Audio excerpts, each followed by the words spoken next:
अस्सलाम वालेकुम। क्या हाल है? सो लेक्चर 3 पे हम चलते हैं। ठीक है। और आपको मालूम है कि एब्सोल्यूट पोटेंशियल एनर्जी होता क्या है? देखो, एब्सोल्यूट पोटेंशियल एनर्जी क्या होता है? एब्सोल्यूट पोटेंशियल एनर्जी हमारे पास जो एब्सोल्यूट वर्ड है ना, इसका मतलब होता है जीरो। जीरो, ठीक है। सो इसको हम ये लिख लेते हैं कि potential energy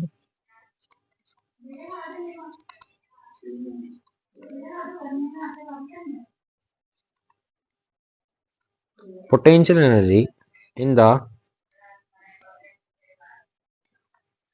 potential energy in the absence of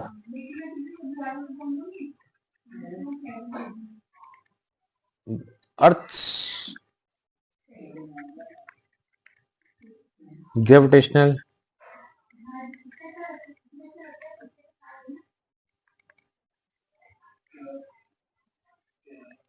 field।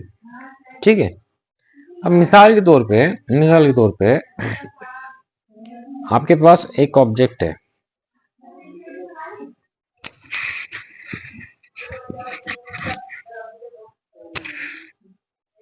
एक ऑब्जेक्ट है और ये अर्थ है। ठीक है। और इस अर्थ के अराउंड इस तरह से यूं ये ग्रेविटेशनल फील्ड है। सो अगर ये ऑब्जेक्ट यहाँ पर है, इस ऑब्जेक्ट को इस ग्रेविटेशनल फील्ड से बाहर हम निकालेंगे, इस पे करेंगे वर्क डन। वो जो वर्क डन होगा वो इसकी पोटेंशियल एनर्जी में कन्वर्ट हो रहा होगा। जब ये ऑब्जेक्ट यहाँ पर पहुंच जाएगा ना, तो ये सारा का सारा जो वर्क डन होगा वो इसकी एब्सोल्यूट पोटेंशियल एनर्जी में कन्वर्ट हो जाएगा। ठीक है। और इस एनर्जी को उसको हम, क्योंकि इसमें स्टोर हो जाएगी एनर्जी, क्योंकि हम इसको अर्थ की ग्रेविटेशनल फील्ड से जो है अपोजिट लेकर जाएंगे, तो इसमें एक स्टोरिंग एनर्जी होगी। इस स्टोरिंग एनर्जी को हम एब्सोल्यूट पोटेंशियल एनर्जी कहेंगे। वो इस एब्सोल्यूट इसलिए हम कहेंगे क्योंकि ये ग्रेविटेशनल फील्ड से बाहर है। ठीक है भाई।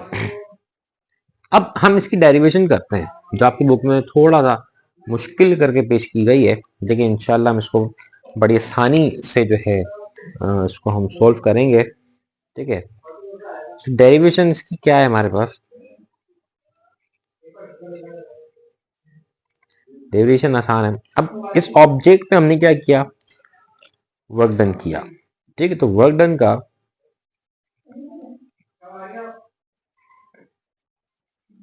फॉर्मूला होता है, वो होता है F into R, F average. ठीक है। और डिस्प्लेसमेंट तो यहाँ हम डेल आर लिख रहे हैं। अब डेल आर क्या है, अब इसको हम समझते हैं। हम यहाँ पे इस तरह से बनाते हैं। ठीक है। जो आपकी बुक में भी बना हुआ है, ये है R1 मिसाल के तौर पर, ये है R2। ठीक है। ये आपके पास R2 है और ऊपर हम जाते जाएंगे, ये आपके पास N-1 और ये आपके पास N। ठीक है। ये अर्थ है। हम पहले इस ऑब्जेक्ट को लेके जा रहे हैं, O को यहाँ तक लेके गए, ये R1 हुआ। ठीक है। R2 हाइट तक लेके गए, फिर हम इसको लेके गए N-1 और बाद में हम इसको ले गए N तक। बाद में हम कहाँ ले गए इसको? N तक। R1 और R2 के दरमियान का जो डिस्टेंस होगा, ठीक है, वो होगा डेल आर। या हम ये भी कह सकते हैं डायरेक्ट कि भाई N हाइट पे हम इसको लेके गए हैं R1 से, तो वहां तक का डिस्टेंस डेल आर है। ठीक है। तो ये जो डेल आर है, R2 माइनस R1, ये जो डेल आर आपको यहाँ पे नजर आ रहा है, this is R2 minus R1। क्या आपके पास R2 माइनस R1 है। ठीक है। सो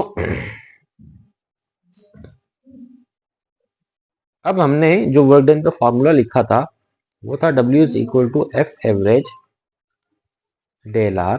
ठीक है। अच्छा जी, डेल आर जो हमारे पास बराबर था, डियर स्टूडेंट्स, आपको मालूम है जो डेल आर की वैल्यू थी वो इक्वल थी R2 minus R1। This is the distance between two points, del R. So F average जो है, अच्छा जी, जो एफ एवरेज होगा तो वो होगा आपके पास gravitational field between object and अर्थ।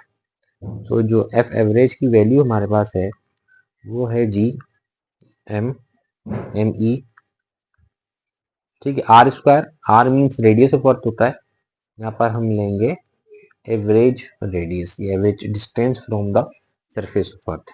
ठीक है। अब इस दोनों वैल्यूज को हमने इसके अंदर पुट करना है। इक्वेशन नंबर 1 का हम नाम दे देते हैं इसको। So W is equal to, F average है हमारे पास, G M M E over R square average R2 minus का R1, R2 माइनस का R1। ठीक है, ये है इक्वेशन नंबर 3 हमारे पास। अब ये स्टूडेंट्स हमने इसमें बड़ा आसान है, करना क्या है, इसमें हमने आर एवरेज की वैल्यू को फाइंड करना है। 2, क्योंकि जी कांस्टेंट है, मास ऑफ ऑब्जेक्ट कांस्टेंट है, M E mass of earth constant है, हमारे पास आर स्क्वायर एवरेज की वैल्यू नहीं है। ठीक है जी। So to find out the value of R average. ठीक है। सो आर एवरेज का मतलब क्या होता है, आर एवरेज का मतलब यही होता है, लाजमी सी बात है कि अगर हम किसी डिस्टेंस का एवरेज निकालते हैं दो डिस्टेंस के दरमियान में, तो दोनों को प्लस करते हैं और जितने होते हैं उससे डिवाइड करते हैं।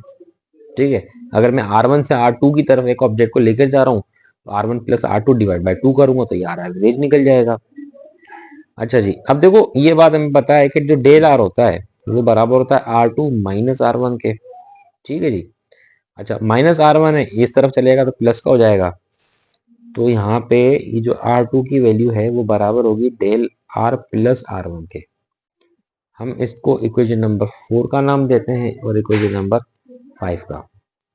अब हमने क्या करना है कि पुट इक्वेशन 5 इन 4, मतलब R2 की वैल्यू को उठा के यहाँ पुट कर दें, तो ये जाएगा R average is equal to R1 plus del R. ठीक है, R1 plus del R plus R1 divide by 2। एक R1 ये रहा, दूसरा R1 ये रहा।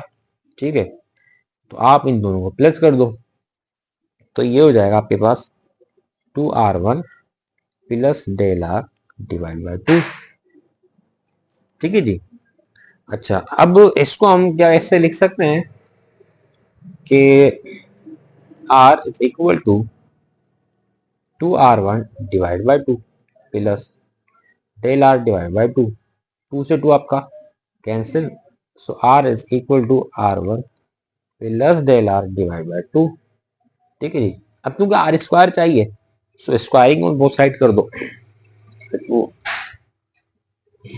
स्क्वायरिंग ऑन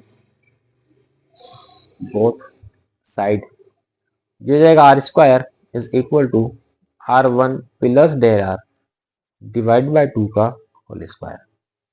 इसको हम सपोज कर लेते हैं ए, इसको हम सपोज कर लेते हैं बी। क्या अब आपको ये A plus B whole square का formula A square plus 2ab plus B square नजर आ रहा है? जवाब है जी हाँ सर, बिल्कुल आ रहा है। आंखें बटन थोड़ी है कोई, अच्छा भाई लड़ते नहीं है यार। सो ये बनेगा R square is equal to, R square is equal to जो कि आर एवरेज स्क्वायर है, R1 plus del R divide by 2 का होल स्क्वायर। अब इसको हम ए स्क्वायर प्लस ये जो फॉर्मूला हमने लिखा है इसके अकॉर्डिंग खोलते हैं।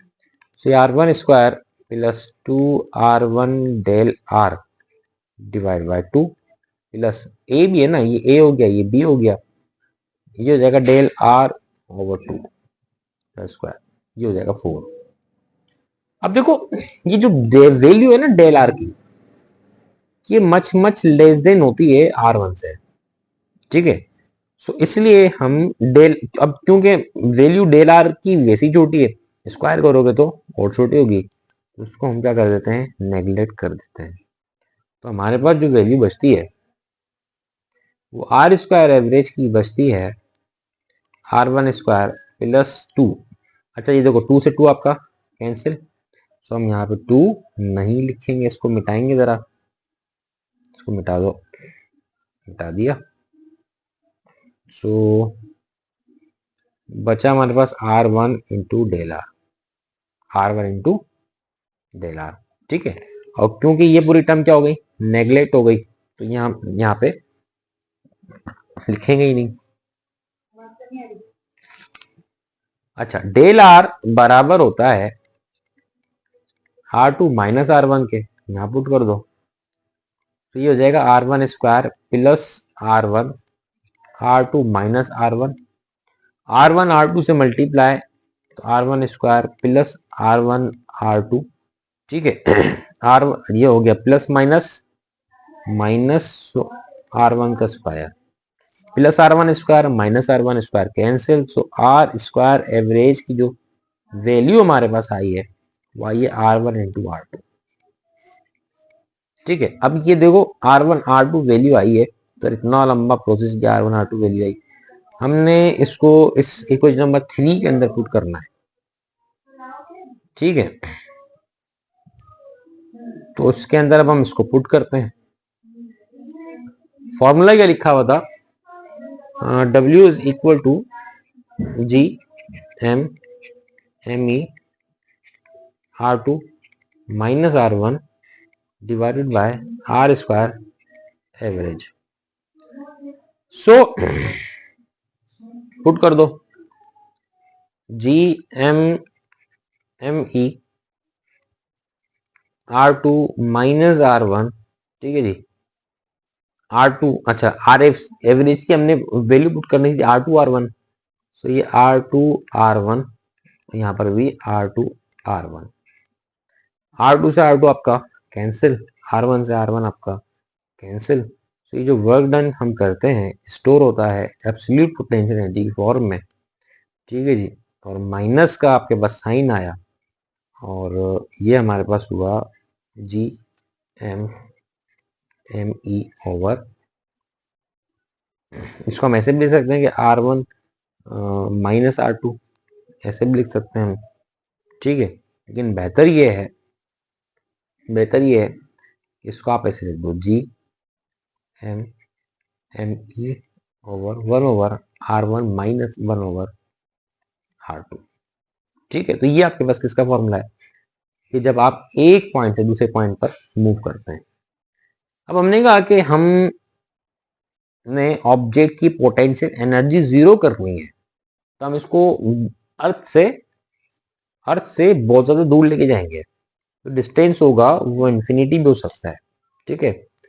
सो U इज इक्वल टू, मतलब ये R1 था आपके पास, ये R2 हम सपोज करते हैं, G M M E 1 over R1 minus 1 over infinity, 1 over infinity बराबर किसके होता है, जीरो के, तो बचा हमारे पास G M M E over R, ये माइनस और ये U, तो this is the formula for absolute potential energy जो हमने आपके लिए यहाँ पे ड्राइव किया।